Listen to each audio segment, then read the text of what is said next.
is Biology Faculty Pratham Nigam.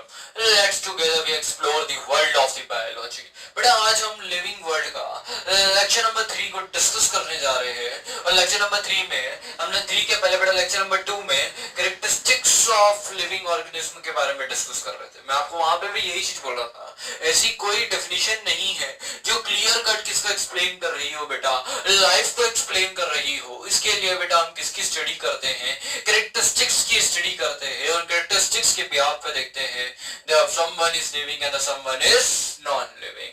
तो बेटा हमने लास्ट कैरेक्टरिस्टिक देखा था, इट इज द ग्रोथ और we already know about it. Growth is the non defining feature of the life. But बेटा उससे पहले मेटाबॉलिज्म देखा था, तो metabolism is the defining feature of the life. और इसके पहले बेटा हमने सेलुलर स्ट्रक्चर देखा था, तो cellular structure is also the defining feature of the life. अब बेटा आज हम जो डिस्कस करेंगे वो किसके बारे में करेंगे, रिप्रोडक्शन के बारे में करेंगे। We are already know about it, the reproduction is the biological process. कि बेटा रिप्रोडक्शन कैसी प्रोसेस है, बायोलॉजिकल प्रोसेस है। तो reproduction is the biological process in which we can produce the new offspring। कि बेटा जिसमें हम किसको प्रोड्यूस कर रहे हैं, न्यू ऑफस्प्रिंग को प्रोड्यूस कर रहे हैं फ्रॉम द पेरेंट्स। और किसके थ्रू प्रोड्यूस करते हैं बेटा, पेरेंट्स के थ्रू करते हैं। And the process is called as the reproduction. कि बेटा इसी प्रोसेस को बेटा मैं क्या बोल देता हूँ, रिप्रोडक्शन। मींस अगर बेटा रिप्रोडक्शन हो रहा है तो it can be of the to type. कि बेटा मोड ऑफ रिप्रोडक्शन जो है वो कितने टाइप का होता है बेटा, टू टाइप का होता है। The first one is your asexual mode of reproduction and then second one is your sexual mode of reproduction. बेटा अगर मैं असेक्सुअल मोड ऑफ रिप्रोडक्शन में देखता हूँ तो सेक्सुअल मोड ऑफ रिप्रोडक्शन में there will be only involvement of the single parent. कि बेटा कितने पेरेंट्स की इन्वॉल्वमेंट होती है, सिंगल पेरेंट।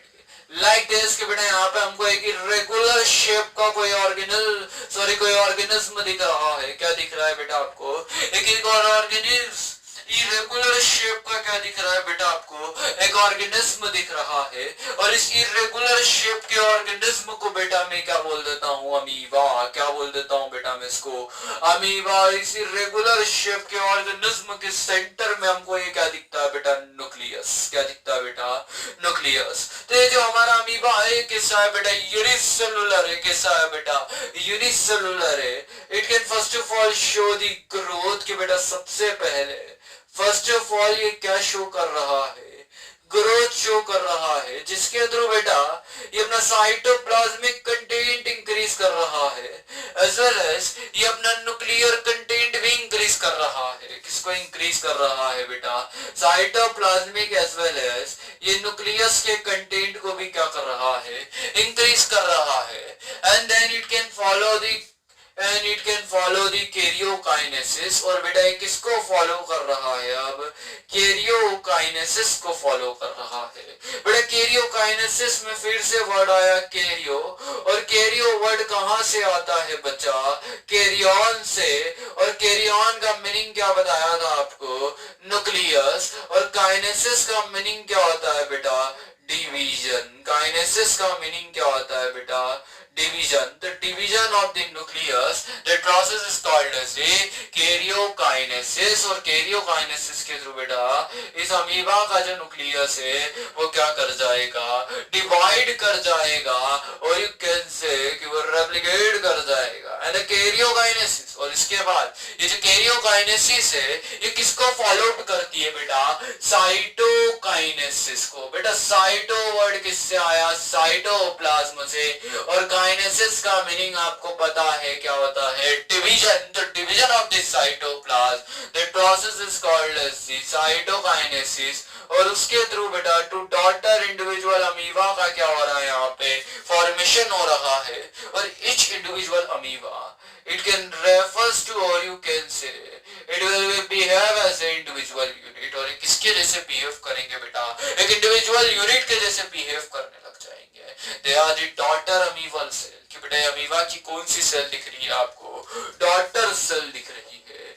हम यहाँ पे किसका एग्जाम्पल लिए बेटा, अमीबा का लिए। राइट डाउन कर देता हूँ, ये आपको अमीबा की क्या दिखती मेरा बच्चा, डॉटर सेल दिखती। और ईच डॉटर सेल किसके जैसे बिहेव करती, इंडिविजुअल अमीबा के जैसे बिहेव करती। मतलब बेटा अब एक सिंगल पेरेंट ने ही क्या करा, टू न्यू ऑफस्प्रिंग को प्रोड्यूस करा। एक सिंगल पेरेंट ने ही क्या करा बेटा, टू न्यू ऑफस्प्रिंग को प्रोड्यूस करा।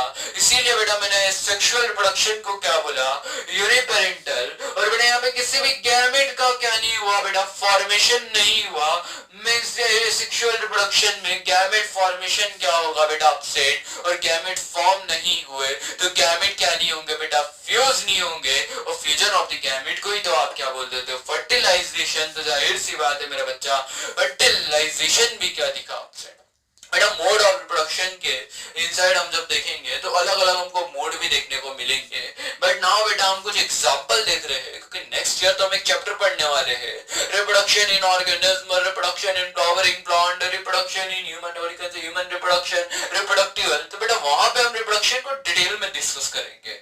अभी हम क्या करते हैं कि यहाँ पे एग्जांपल्स को लर्न आउट कर लेते हैं। स्पोर के थ्रू बेटा एल्गी और फंजाई क्या करती है, रिप्रोड्यूस करती है। मतलब एल्गी और फंजाई किसका फॉर्मेशन करेगी, स्पोर का कर लेगी। बैक्टीरिया और अमीबा बाइनरी फीजन के थ्रू रिप्रोड्यूस करते हैं। किसके थ्रू रिप्रोड्यूस करते हैं बेटा, बाइनरी फीजन के थ्रू। और एस्ट और हाइड्रा जो है वो बर्डिंग के थ्रू, क्या बोल रहा हूँ बेटा मैं, एस्ट और हाइड्रा जो है वो बर्डिंग के थ्रू।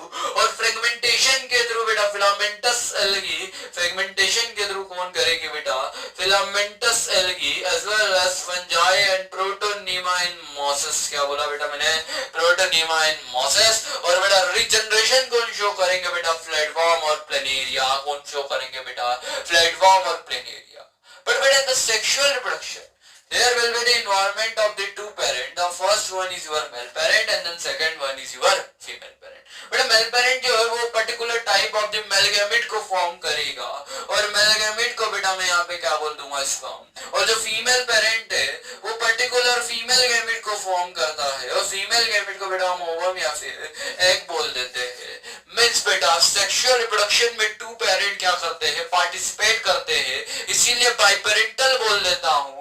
और बेटा यहाँ पे गैमेट का फॉर्मेशन होता है। मेल पेरेंट मेल गैमेट को फॉर्म करता है जिसको हम स्पर्म बोल देते हैं। और जो फीमेल पेरेंट है वो फीमेल गैमेट को फॉर्म करता है। और उस फीमेल गैमेट को बेटा हम क्या बोल देते हैं, ओवम या फिर एग। एंड देन बेटा ये दोनों ही गैमेट क्या कर जाएंगे, फ्यूज कर जाएंगे।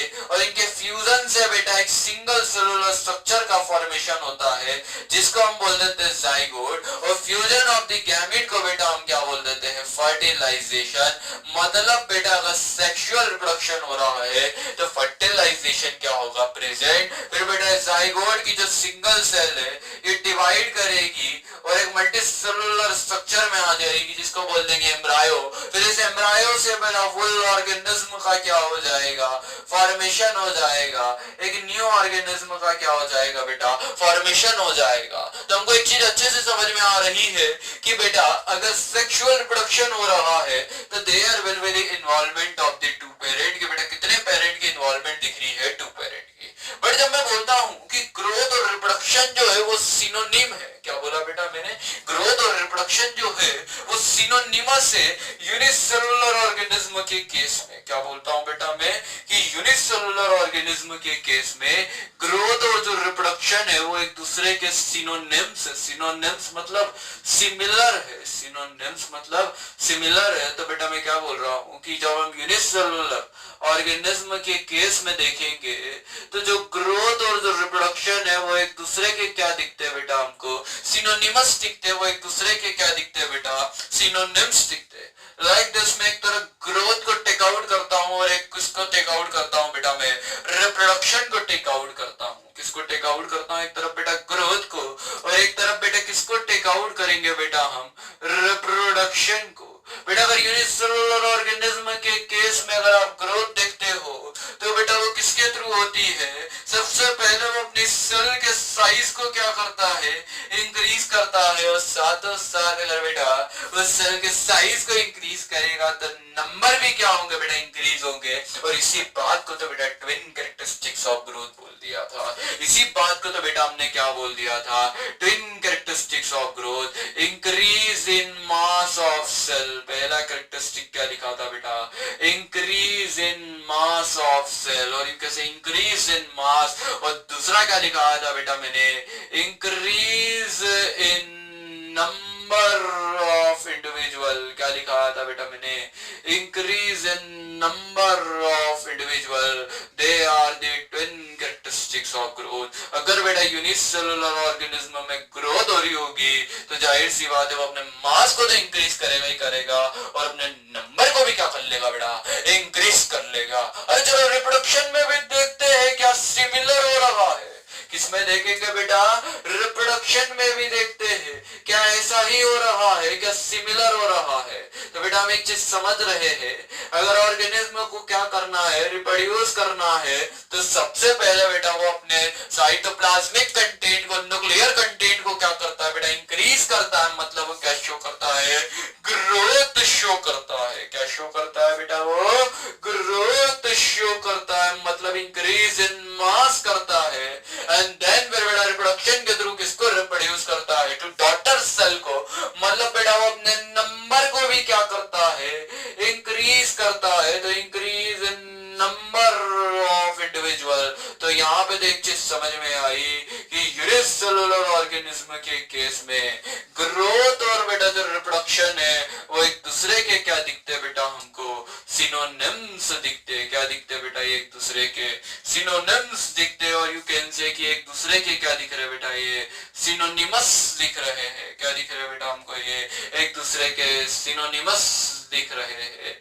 तो एक चीज समझ में आ रही है कि बेटा मैं यूनिसेलुलर ऑर्गेनिज्म के केस में ग्रोथ और रिप्रोडक्शन को क्या बोल दूंगा बेटा, म्यूचुअली इंक्लूसिव इवेंट। क्या बोल दूंगा बेटा मैं यहाँ पे, म्यूचुअली इंक्लूसिव इवेंट। क्या बोल दिया बेटा मैंने, यूनिसेलुलर ऑर्गेनिज्म के केस में ग्रोथ और रिप्रोडक्शन को म्यूचुअली इंक्लूसिव इवेंट्स बोल दिया। क्या बोल दिया बेटा मैंने इनको, म्यूचुअली इंक्लूसिव इवेंट। क्योंकि बेटा यहाँ पे ग्रोथ और रिप्रोडक्शन एक दूसरे के क्या है, सिनोनिमस से, मतलब एक दूसरे के क्या दिखती बेटा मेरे को, सिमिलर दिखती। क्या दिखती बेटा, एक दूसरे की सिमिलर दिखती। बट बेटा जब मल्टीसेलुलर ऑर्गेनिज्म के केस में देखोगे, किसके केस में देखोगे, मल्टीसेलुलर ऑर्गेनिज्म के केस में, तो दोनों एक दूसरे के क्या नहीं दिखेगी बेटा, सिनोनिम्स नहीं दिखती। क्या नहीं दिखती बेटा, ये एक दूसरे के सिनोनिम्स नहीं दिखती। ग्रोथ और बेटा रिप्रोडक्शन दोनों ही क्या होंगे बेटा, एक डिफरेंट पैरामीटर होंगे। क्या बोला बेटा मैंने, ग्रोथ और रिप्रोडक्शन मल्टीसेलुलर ऑर्गेनिज्म के केस में किससे पैरामीटर होंगे बेटा, डिफरेंट पैरामीटर होंगे।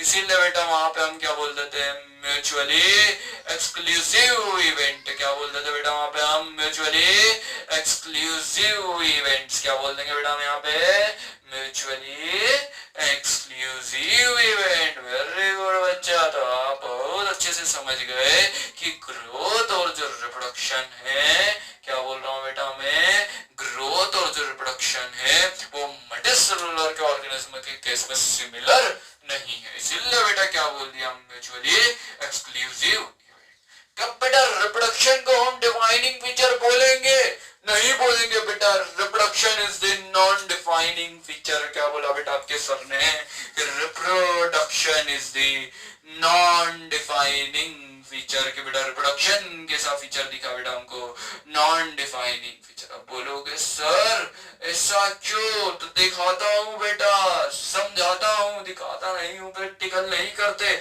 समझाता हूं बेटा मेरे रिप्रोडक्शन क्यों नहीं है डिफाइनिंग फीचर। जरा ध्यान से देखो। वैसे भी जब भी रिप्रोडक्शन के बारे में डिस्कशन होता है, हमारे मेल जो स्टूडेंट्स होते हैं वो बहुत ही ज्यादा अट्रैक्टिव हो जाते हैं, कोई बात नहीं बेटा, एनर्जेटिक भी हो जाते हैं, बहुत दुष्ट से बहुत अच्छे हो जाते हैं, कोई बात नहीं। लल्ला मुन्ना बच्चा जड़े ध्यान से देख बेटा, अगर किसी कैरेक्टर को हम डिफाइनिंग बोलते हैं तो हमको अच्छे से पता है कि वो फीचर जो है वो नॉन लिविंग में अपसेंट होना चाहिए। सही बात है बेटा, मेरे क्लासरूम का बोर्ड रिप्रोड्यूस नहीं करता, नहीं तो 1 के 2 हो जाते, 2 के 4 बोर्ड हो जाते। अरे भाई हम पूरी कोचिंग खोल लेते, पूरे घर में बहुत सारे बोर्ड हो जाते हैं। सही बात है, माइक भी 1 के 2 हो जाते, स्पीकर भी 1 के 2, एक और लगा लेता और आवाज आती, बहुत ज्यादा आवाज आती। अभी इधर देखो, फिर बेटा मैंने बोला था कि लिविंग ऑर्गेनिज्म में प्रेजेंट होना चाहिए, बोलो यस सर, लिविंग ऑर्गेनिज्म में प्रेजेंट है, पर मैंने बोला था विदाउट द एक्सेप्शन। क्या बोला था बेटा मैंने, विदाउट द एक्सेप्शन। बट इसके तो एक्सेप्शन, क्या बोला बेटा मैंने, बट इसके तो एक्सेप्शन। जैसे कि म्यूल को देखो, जैसे कि बेटा किसको देखेंगे, म्यूज को देखेंगे। ये बेटा कैसा होता, स्टेराइल होता, ये रिप्रोडक्शन नहीं कर सकता। तो मीन्स हमको तो यहाँ एक्सेप्शन देखने को मिला। एज वेल एज बेटा हमारे घर में भी बहुत सारे इनफर्टाइल कपल्स होते हैं हमारी फैमिली मेंबर्स में, वो भी बेटा रिप्रोड्यूस नहीं कर सकते। तो मीन्स ये भी एक क्या हो गया बेटा, एक्सेप्शन हो गया। सेम बेटा अगर मैं वर्कर हनी बी को देखूं, तो जो वर्कर हनी बी है वो भी बेटा क्या नहीं कर सकती, रिप्रोड्यूस नहीं कर सकती, स्टेराइल होती है। तो मीन्स ये भी क्या हो गया बेटा, एक्सेप्शन हो गया। तो बेटा लिविंग ऑर्गेनिज्म में रिप्रोडक्शन तो प्रेजेंट है, बट उसकी क्या प्रेजेंट दिखे बेटा, हमको एक्सेप्शन प्रेजेंट दिखे। इसीलिए बेटा मैंने रिप्रोडक्शन को कैसा क्राइटेरिया बोल दिया, कैसा फीचर बोल दिया मेरा बच्चा, नॉन डिफाइनिंग फीचर। क्या बोल दिया बेटा मैंने, नॉन डिफाइनिंग फीचर। नाउ बेटा हम नेक्स्ट क्राइटेरिया को डिस्कस करेंगे, और नेक्स्ट जो क्राइटेरिया हम जो कवर करने वाले हैं, इट इज दी कॉन्शियसनेस। कि बेटा वो कौन सा है हमारा, कॉन्शियसनेस। बेटा कॉन्शियसनेस को अगर डिस्कस करते हैं तो मैं कॉन्शियसनेस को बोलता हूं, consciousness is the ability to response to stimulus. कि बेटा स्टिमुलस के बिहाफ पे क्या करना, रिस्पॉन्स करना, उसी एबिलिटी को बेटा हम क्या बोल देते हैं, कॉन्शियसनेस। क्या बोल देते हैं बेटा, कॉन्शियसनेस। अरे बेटा ये जो स्टिमुलस है ये फिजिकल भी हो सकता है, तो केमिकल भी हो सकता है, तो बायोलॉजिकल भी हो सकता है। क्या बोला बेटा मैंने, ये जो स्टिमुलस है ये फिजिकल भी हो सकता है, तो केमिकल भी हो सकता है, तो और बायोलॉजिकल भी हो सकता है। और कैसा हो सकता है, बायोलॉजिकल भी हो सकता है। तो बेटा इन्वायरमेंट को सेंस करके, क्या करके बेटा, इन्वायरमेंट को, सराउंडिंग को सेंस करके उस स्टिमुलस के बिहाफ पर रिस्पॉन्स करना, उसी बात को बेटा हम क्या बोल देते हैं, कॉन्शियसनेस। क्या बोल देते हैं बेटा, कॉन्शियसनेस। और बेटा वो जो इन्वायरमेंट को सेंस करके स्टिमुलस के बिहाफ पे हम रिस्पॉन्स करते हैं, वो जो स्टिमुलस है, क्या बोल रहा हूँ बेटा मैं, वो जो स्टिमुलस है वो बायोलॉजिकल भी हो सकता है, फिजिकल भी हो सकता है, तो केमिकल भी हो सकता है। मीन्स बेटा हम यहाँ पे फिफ्थ कैरेक्टर को कंसीडर कर रहे हैं, और जो फिफ्थ जो कैरेक्टरिस्टिक्स है, इट इज द कॉन्शियसनेस। कि बेटा वो जो कैरेक्टरिस्टिक्स है वो कौन है बेटा, हमारा कॉन्शियसनेस। तो कॉन्शियसनेस में क्या लिखा रहा हूं बेटा मैं, it is ability to sense their environment. क्या बोला बेटा मैंने, consciousness is the ability to sense their surrounding. क्या बोला बेटा मैंने, consciousness is the ability to sense their surrounding. और क्या बोल सकते हैं बेटा, सराउंडिंग की जगह environment. Consciousness is the ability to sense their environment and response to it. और उसके बिहाफ पे क्या करना, रिस्पॉन्स करना। तो ability to sense their surrounding और environment and response to their environmental stimulus. और इस एनवायरमेंटल स्टिमुलस के बिहाफ पे क्या करना, रिस्पॉन्स करना, उसी को बेटा क्या बोल दिया, कॉन्शियसनेस। बेटा ये जो स्टिमुलस है, क्या बोला बेटा मैंने, ये जो स्टिमुलस है ये फिजिकल भी हो सकता है, ये केमिकल भी हो सकता है, और साथों साथ मेरा बच्चा ये बायोलॉजिकल भी हो सकता है। और ये कैसा हो सकता है बेटा, बायोलॉजिकल भी हो सकता है। हमारे पास बेटा सेंस ऑर्गन होता है जिसके बिहाफ पे हम सेंस कर पाते हैं, जिसके बिहाफ पे हम क्या कर पाते हैं बेटा, सेंस कर पाते हैं। तो we sense our environment, we sense our environment through our sense organ. किसकी हेल्प से बेटा, सेंस ऑर्गन की हेल्प से।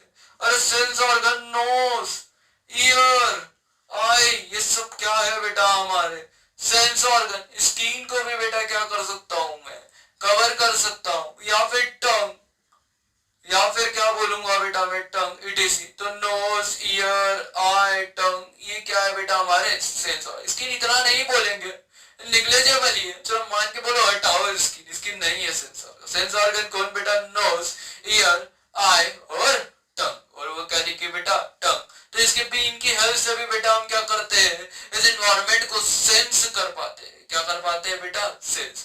Plant it can also response to external factor like water, pollutant, temperature. पर बेटा जितने भी आप लिविंग ऑर्गेनिज्म को देखोगे, it will be ranges from the prokaryote to the eukaryote. कि नॉर्मली, वो प्रोकैरियोट से रेंज करो या यूकैरियोट की तरफ करो या सिंपल ऑर्गेनिज्म से रेंज करो कॉम्प्लेक्स ऑर्गेनिज्म की तरफ, या फिर यूनिसेलुलर से तुम मल्टीसेलुलर की तरफ रेंजेस करो, सभी ऑर्गेनिज्म के पास बेटा एबिलिटी होती है प्रेजेंट कि वो एनवायरनमेंट को सेंस कर सके और उस एनवायरमेंटल स्टिमुलस के बिहाफ पे क्या कर सके, रिस्पॉन्स कर सके। मतलब सभी ऑर्गेनिज्म के पास बेटा कॉन्शियसनेस प्रेजेंट होती है विदाउट द एक्सेप्शन, और नॉन लिविंग ऑब्जेक्ट कॉन्शियस नहीं होता है। तो मीन्स बेटा कॉन्शियसनेस कैसा फीचर दिखा बेटा हमको, डिफाइनिंग फीचर। कैसा फीचर दिखा मेरा बच्चा आपको, डिफाइनिंग फीचर। क्वेश्चन आ रहा है क्या कॉन्शियसनेस जो है वो डिफाइनिंग फीचर है, तो बोलोगे यस सर।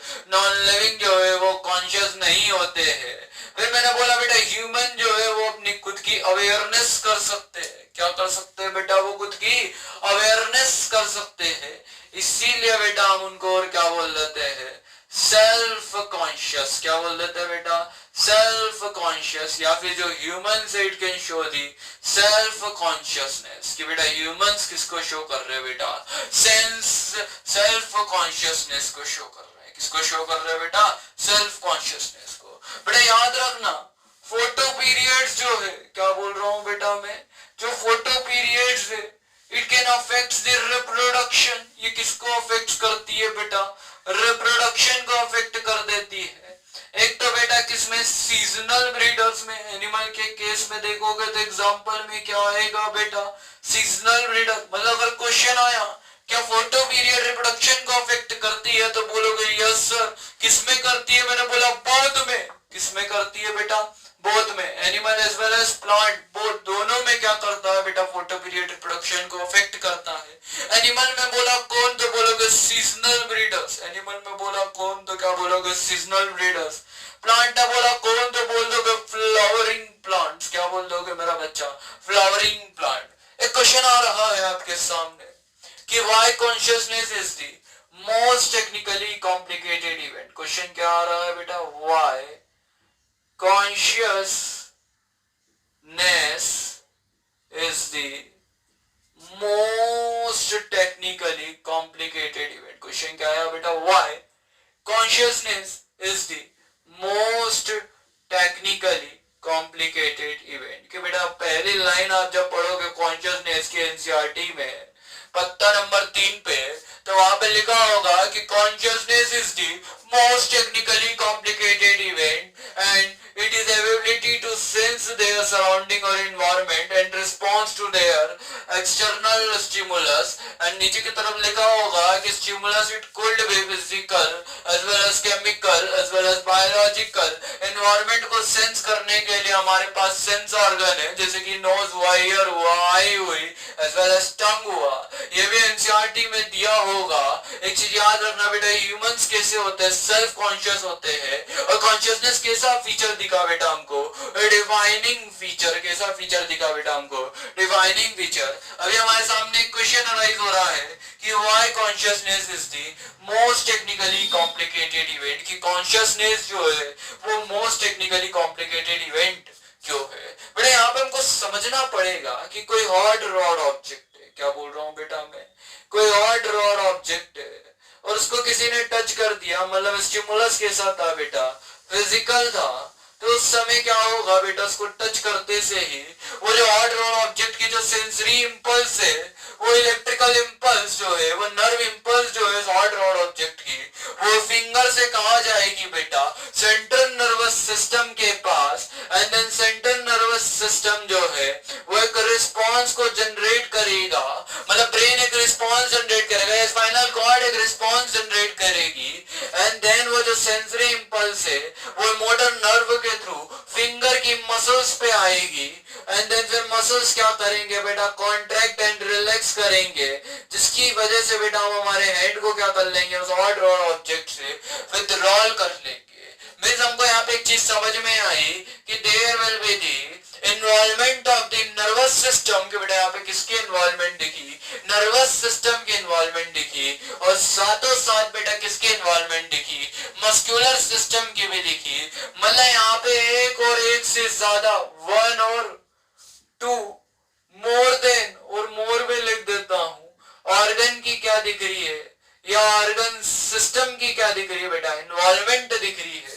इसीलिए बेटा हम इसको क्या बोल देते हैं, मोस्ट टेक्निकली कॉम्प्लिकेटेड इवेंट। कि बेटा कॉन्शियसनेस कैसा इवेंट है, मोस्ट टेक्निकली कॉम्प्लिकेटेड इवेंट है, क्योंकि यहाँ पे एक और एक से ज्यादा ऑर्गन क्या होते हैं बेटा, ऑर्गन सिस्टम क्या होते हैं, इन्वॉल्व होते हैं। जैसे हमने यहाँ पे एक आंसर देखा, एक एग्जांपल लिया और उस एग्जांपल के थ्रू समझने की कोशिश करी। इसीलिए बेटा हम क्या बोल देते हैं, consciousness is the most technically complicated event in which we can sense their surrounding and response to it stimulus। और फिर हम उस स्टिमुलस के बिहाफ पे, उस इन्वायरमेंटल स्टिमुलस के बिहाफ पे क्या करते हैं, रिस्पॉन्स करते हैं।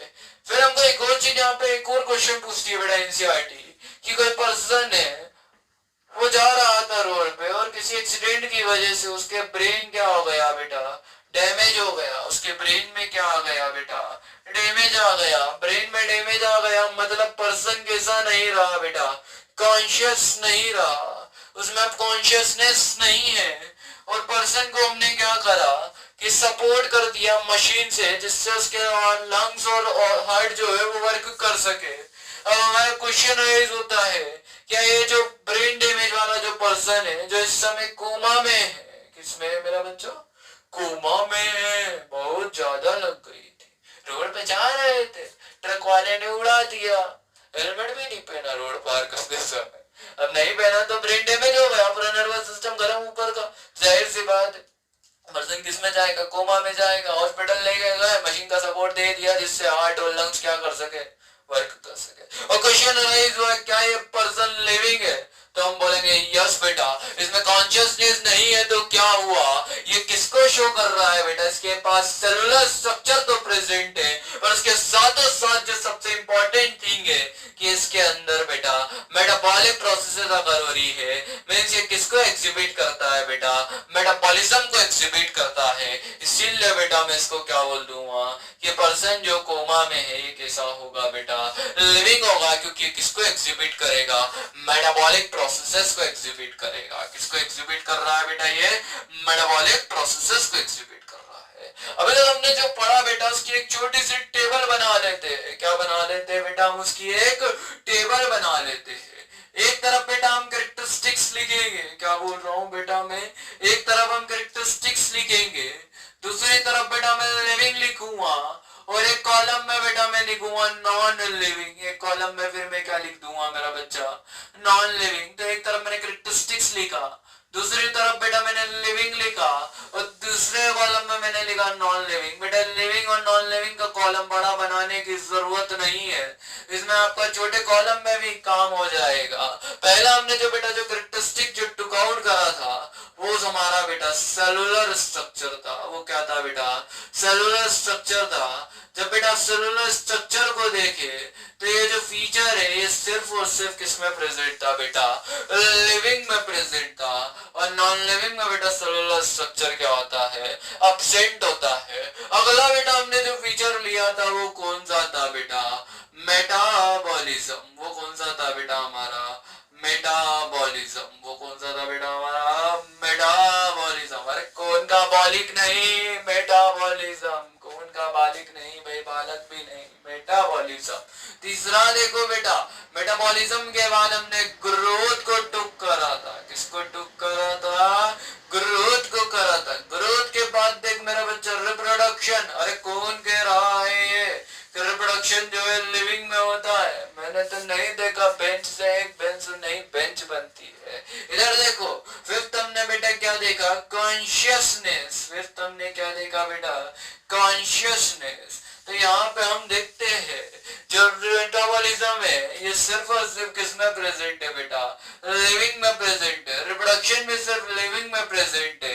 कॉन्शियसनेस भी सिर्फ और सिर्फ किसमें प्रेजेंट है बेटा, लिविंग में प्रेजेंट है। बट अगर मैं ग्रोथ को देखूं तो living as well as non living दोनों में क्या दिखती है बेटा, हमको प्रेजेंट दिखती है। हम एक और बार एक और टेबल बनाएंगे, उसमें बेटा फिर से हम एक तरफ कैरेक्टरिस्टिक्स लिखेंगे। क्या लिखेंगे बेटा, एक तरफ हम कैरेक्टरिस्टिक्स लिखेंगे, और यहाँ पे जब कैरेक्टरिस्टिक्स लिख रहे हैं तो इसमें एक कॉलम रखेंगे डिफाइनिंग फीचर का, एक कॉलम रखेंगे डिफाइनिंग और नॉन डिफाइनिंग फीचर का। पहला हमने जो कैरेक्टरिस्टिक पढ़ा था बेटा वो कौन सा था, सेलुलर स्ट्रक्चर। वो कौन सा था बेटा हमारा, हमारा सेलुलर स्ट्रक्चर। सेलुलर स्ट्रक्चर के बाद हमने जो सेकंड कैरेक्टरिस्टिक जो स्टडी करा था वो कौन सा था बेटा, हमारा मेटाबॉलिज्म। वो कौन सा था बेटा, हमारा मेटाबॉलिज्म। मेटाबॉलिज्म के बाद हमने एक और जो क्राइटेरिया, एक और जो कैरेक्टरिस्टिक जो डिस्कस करा था वो कौन सा था बेटा, हमारा ग्रोथ। वो कौन सा था बेटा, हमारा ग्रोथ। बेटा ग्रोथ में हमने एक और ग्रोथ पढ़ी थी जिसको क्या बोल दिया था, इंट्रिंसिक ग्रोथ। और ये जो इंट्रिंसिक ग्रोथ मैंने बताया था सिर्फ और सिर्फ कौन शो करेगा बेटा, सिर्फ और सिर्फ लिविंग ऑर्गेनिज्म शो करेगा, इसीलिए इसको डिवाइनिंग भी बोल दिया था। अभी फिफ्थ हम जो क्राइटेरिया जो टुक करे थे वो कौन था बेटा, रिप्रोडक्शन। वो कौन सा था बेटा, हमारा रिप्रोडक्शन। रिप्रोडक्शन के बाद लास्ट वन हमने जो डिस्कस करा वो कौन सा था बेटा, हमारा कॉन्शियसनेस। वो कौन सा था बेटा, हमारा कॉन्शियसनेस। हम अच्छे से जानते हैं कि सेलुलर स्ट्रक्चर कैसा क्राइटेरिया है बेटा, डिफाइनिंग फीचर है। कैसा फीचर है बेटा, डिफाइनिंग फीचर है। मेटाबॉलिज्म कैसा फीचर है मेरा बच्चा, डिफाइनिंग फीचर है। ये बात भी आप बहुत अच्छे से जानते हो। बेटा ग्रोथ को अगर देखोगे तो कैसा फीचर है, नॉन डिफाइनिंग फीचर है। अगर बेटा एक्सटेंसिव ग्रोथ लिख दूं, क्या लिख दूं बेटा, अगर मैं एक्सटेंसिव ग्रोथ लिख दूं तो फिर भी बोल जाओगे कि ये भी नॉन डिफाइनिंग फीचर है क्योंकि नॉन लिविंग ऑर्गेनिज्म शो कर रहा है। फिर बेटा अगर मैं इंट्रिंसिक ग्रोथ के बारे में डिस्कस कर रहा हूं तो इंट्रिंसिक ग्रोथ कौन शो कर रहा है, सिर्फ और सिर्फ लिविंग ऑर्गेनिज्म शो कर रहे हैं। तो इंट्रिंसिक ग्रोथ कैसा फीचर होगा बेटा, डिफाइनिंग फीचर होगा। कैसा फीचर होगा बेटा, डिफाइनिंग फीचर होगा। बट रिप्रोडक्शन में हमने देखा था नॉन लिविंग तो शो नहीं करते, बट इसमें क्या था बेटा, एक्सेप्शन प्रेजेंट था। जैसे कि म्यूल हुआ, हमारे घर में जो स्टेराइल इनफर्टाइल जो कपल होते हैं वो हुए, वर्कर हनी भी हुई। इसीलिए बेटा रिप्रोडक्शन को कैसा फीचर बोल दिया बेटा मैंने, नॉन डिफाइनिंग फीचर बोल दिया। लास्ट जो है बेटा वो कॉन्शियसनेस है। कॉन्शियसनेस जो है बेटा वो कैसा फीचर बताया था अभी थोड़ी देर पहले आपको, डिफाइनिंग फीचर बताया था। कैसा फीचर बताया था बेटा आपको, डिफाइनिंग फीचर बताया था। वेरी गुड मेरे बच्चों। अब बेटा लास्ट इस लेक्चर के हम डिस्कस करने की तरफ बढ़ रहे हैं, दैट इज इमर्जेंट। क्या डिस्कस करने को बढ़ रहे हैं बेटा हम, इमर्जेंट। हम अच्छे से एक चीज जानते हैं कि बेटा टिश्यू जो है वो किससे मिलके बनता है, ग्रुप ऑफ दिस सेल से मिलके। किससे बना हुआ होता है बेटा, ग्रुप ऑफ दिस सेल से मिलके। बेटा जो ग्रुप ऑफ दिस सेल में जो सेल और इंडिविजुअल सेल, उनके पास बेटा प्रॉपर्टी नहीं थी, उसके पास प्रॉपर्टी नहीं थी कि वो किसको फॉर्म कर ले, टिश्यू को फॉर्म कर ले। टिश्यू को फॉर्म करने की जो प्रॉपर्टी थी वो किसके पास प्रेजेंट नहीं थी बेटा, कंस्टिट्यूएंट सेल्स के पास प्रेजेंट नहीं थी। मतलब property of tissue are not present in the constituent cells. कि बेटा जो कॉन्स्टिट्यूएंट जो सेल्स है, वो जो ग्रुप ऑफ दी जो सेल्स होने उनके पास बेटा टिश्यू को फॉर्म करने की क्या नहीं है, प्रॉपर्टी नहीं है। ऐसे ही बेटा सेल को फॉर्म करने की जो प्रॉपर्टी है वो एक सिंगल सेल ऑर्गेनेल में नहीं है, सिर्फ और सिर्फ एक सिंगल सेल ऑर्गेनेल में नहीं है। वैसे ही बेटा सेल ऑर्गेनेल दोनों को फॉर्म करने की प्रॉपर्टी किसी अलग अलग इन ग्रुप ऑफ द मॉलिक्यूल के पास भी नहीं है। मतलब ऐसा हुआ मेरा बच्चा कि मॉलिक्यूल्स ने क्या करा, आपस में इंटरैक्ट करा। मैंने क्या बोला बेटा, इन मॉलिक्यूल्स ने आपस में क्या करा होगा, इंटरैक्ट करा होगा। इनके इंटरेक्शन से किसका फॉर्मेशन हुआ बेटा, सेल ऑर्गेनेल का फॉर्मेशन हुआ।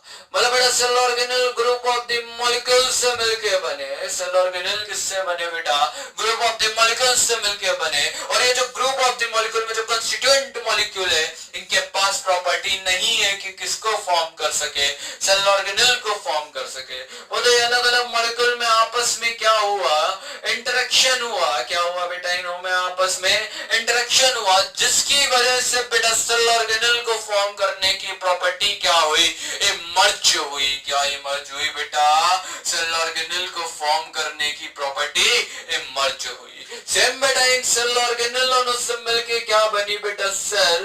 पर हर एक सेल ऑर्गेनेल के पास बेटा इन कंस्टिट्यूएंट सेल ऑर्गेनेल के पास प्रॉपर्टी नहीं थी। सीओ मतलब सेल ऑर्गेनेल के पास प्रॉपर्टी नहीं थी कि एक सेल को क्या कर सके, फॉर्म कर सके। इसलिए इन्होंने आपस में क्या करा होगा, इंटरेक्शन करा होगा, जिसकी वजह से बेटा प्रॉपर्टी इमर्ज हुई, और इनने किसका इमर्जेंट करा बेटा, सेल का इमर्जेंट करा।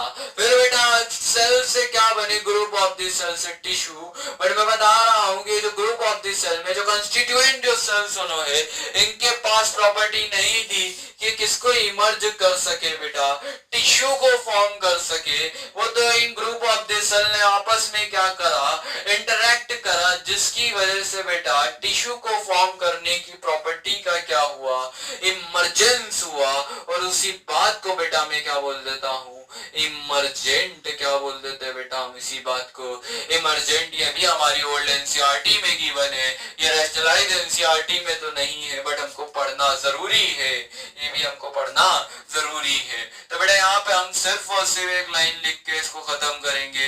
The interaction result in emergent property at a higher level. की जो इंटरेक्शन है ये रिजल्टेंट में बेटा किसका फॉर्मेशन करता है, property at a higher level. तो इंटरेक्शंस क्या लिखूंगा बेटा मैं, interaction रिजल्टेंट्स।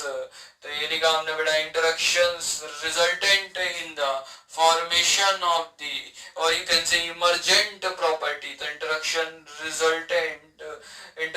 Resultant in emergent properties at higher level, emergent properties at higher level. इसी बात को बेटा हमने क्या बोल दिया, इमरजेंट बोल दिया। क्या बोल दिया बेटा हमने, इसी बात को इमरजेंट बोल दिया।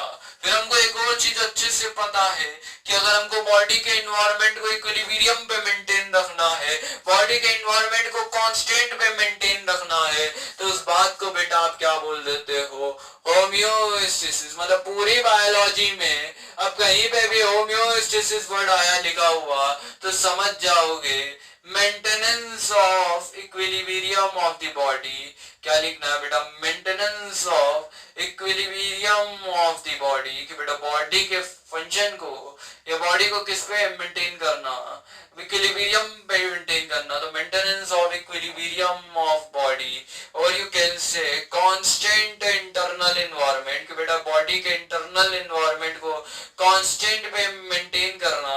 उसी बात को बेटा मैं यहाँ पे क्या बोल देता हूँ, होम्योस्टेसिस। मैंने बेटा व्हाट इज होम्योस्टेसिस, तो बोल देना बेटा कि सर बॉडी के इंटरनल एनवायरनमेंट को कांस्टेंट पे मेंटेन रखना।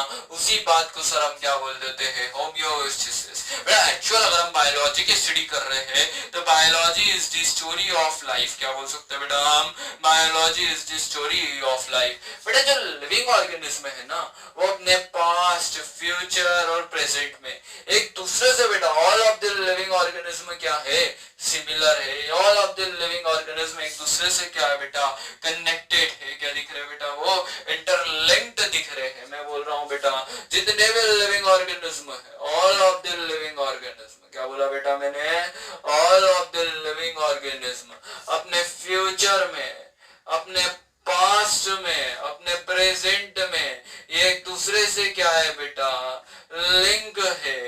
बिकॉज इन सब ने किसको शेयर करा है, एक कॉमन जेनेटिक मटेरियल को। किसको शेयर करा है बेटा, कॉमन जेनेटिक मटेरियल को। किसको शेयर करा बेटा, इन्होंने कॉमन जेनेटिक मटेरियल को शेयर करा। इसीलिए बेटा अपने पास्ट में, प्रेजेंट में और फ्यूचर में एक दूसरे से क्या है, लिंक्ड है, क्योंकि इन्होंने कॉमन जेनेटिक मटेरियल को शेयर करा। बट फिर भी बेटा इनमें थोड़े थोड़े वेरिएशन भी है, बट फिर भी इनमें थोड़े थोड़े वेरिएशन भी है। अगर मैं आपसे सिंपली पूछ रहा हूँ कि इतना पढ़ने के बाद अगर हमको लाइफ के बारे में कुछ बोलना है, लिविंग ऑर्गेनिज्म के बारे में बोलना, तो आप क्या बोलोगे, living organism is this self regulating, self replicating, self evolving interactive system. क्या है बेटा, एक इंटरैक्टिव सिस्टम है। तो living organism is this self regulating, self sustainable as well as self evolving, self replicating interactive system capable of responding to external stimulus. की बेटा वो capable है कि किसको रिस्पॉन्स कर सके, एक्सटर्नल स्टिमुलस को क्या कर सके बेटा, रिस्पॉन्स कर सके। नाउ बेटा आज के लेक्चर के लिए इतना बहुत है। अब जब आप लेक्चर नंबर 3 के बाद बाद क्या देख रहे होंगे, लेक्चर नंबर 4 देख रहे होंगे, तो वहां से बेटा हम बायोडाइवर्सिटी से कंक्लूड करेंगे। कहां से कंक्लूड करेंगे बेटा हम इस चैप्टर को?